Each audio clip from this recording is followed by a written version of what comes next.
कि 22 तारीख उसको रखा और उनका जो है केस जो फाइल किए थे क्वॉशिंग वो 33/17/2021 22/4 को डिसमिस हो गया, जिसमें उन्होंने अपना पासपोर्ट रिलीज करने के लिए कहा था और ये अप्रैल 22 तारीख को ही पिछले महीना में ही उनका डिसमिस हुआ है। छवि रंजन जो डीसी है यहाँ के, उनके बारे में कई चीजें हैं जो माननीय न्यायालय ने के समक्ष आया है। एक तो है कि उनका जो मामला है कोडरमा का वो क्लियर हो गया है कि भाई वो पीसी एक्ट का केस था।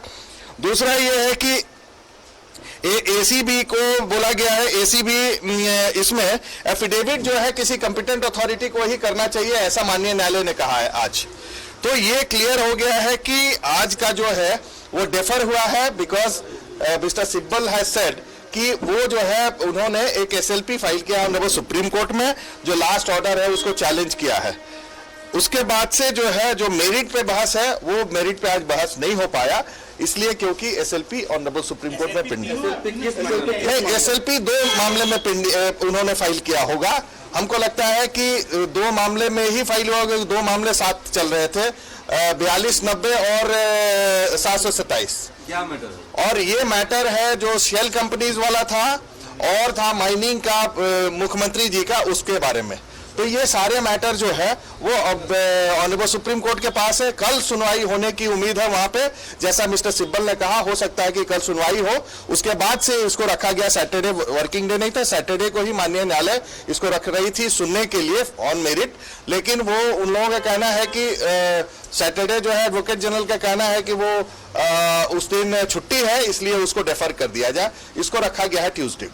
इसमें जो आपने बोला एडवोकेट जनरल को बोला है फाइल करने के लिए आईए में आपके काउंटर एफिडेविट, तो उन्होंने भी समय मांगा तब बोला गया है उनको या नहीं? मेरा जो आईए था जिसमें माननीय न्यायालय ने कहा था कि आप ये बताइए कि आपको जो डीसी ने बुलाया था घर पे, शुरू में तो एडवोकेट जनरल ने कहा था कि नहीं, वो उन्होंने बुलाया ही नहीं था, वो हम ही ने कॉल किया था। उसके बाद से आज माननीय न्यायालय ने कहा कि उस दिन बुलाया था, उस दिन क्या हुआ ये पहले बताइए। और हमको लगता है कि छवि रंजन को नोटिस इशू करने जा रही है माननीय न्यायालय, narrating all the facts in the order. क्योंकि ऑर्डर तो अभी लिखाया नहीं है, लेकिन ऑर्डर आने के बाद से पता लगेगा। लेकिन नोटिस इशू हो रहा है छवि रंजन को, पर्सनली उनको रिप्लाई करना है, ये बिल्कुल क्लियर हो गया। ईडी वाले मामले में भी एडवोकेट जनरल ने कहा कि हम जो है जो सेकेंड वाला केस है, जो तीसरा केस है, उसमें हम एफिडेविट का रिप्लाई फाइल करेंगे। तो माननीय न्यायालय ने कहा कि ठीक है, आप रिप्लाई फाइल कर दीजिए और उसके बाद से उसको सुनवाई। राजीव जी, एक मेरा छोटा सवाल, सेल कंपनी, ईडी, मनरेगा, इन तीनों मामलों को मिलाकर अगर नटसेल में बताया जाए तो कैसे ब्रीफ करेंगे कि क्या ओवरऑल? देखिए, मनरेगा जो है वो काम है, शेल कंपनियां इन्वेस्टमेंट हुई है, और जो है जो एक और जो मामला है ईडी इन्वेस्टिगेट कर रही है। ईडी को काफी मटेरियल मिला है, ऐसा जैसे सॉलिसिटर जनरल साहब ने कहा, तुषार मेहता साहब ने, कि काफी हम लोगों को मिला है, लेकिन क्या है कि उसको ओपन नहीं किया जा सकता। और तीसरा चीज ये है कि जो हेमंत सोरेन जी हैं, उनके बारे में जो है कि उन्होंने माइनिंग लीज लिया है, इस पर अभी सुनवाई होनी बाकी है। इसको भी इन्होंने माननीय सुप्रीम कोर्ट में चैलेंज किया। सुप्रीम कोर्ट में जो एसएलपी दायर हुआ है वो एसएलपी सेल कंपनी के साथ वो दोनों में, शेल और माइनिंग दोनों में। अच्छा, ये जो सीलबंद मैटर जो ईडी ने संबोधित किया है कोर्ट के, सरकार द्वारा उसकी मांग की गई है, ये भी मामला है।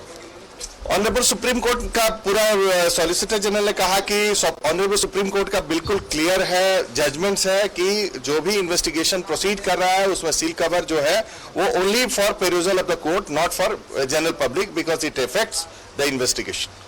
ठीक है सर। और मनरेगा वाले मामले पूजा सिंगल वाले काउंटर एफिडेविट, सब में ये थे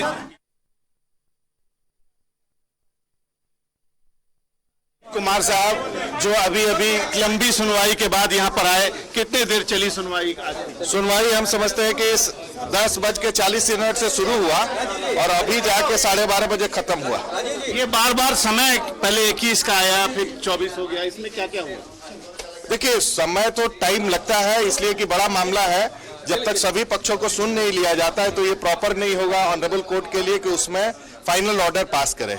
ऑनरेबल कोर्ट जो है बहुत एकोमोडेटिव है सभी पक्षों के लिए, कि उनका कहना है कि सभी को हम सुनेंगे, only then I can pass order.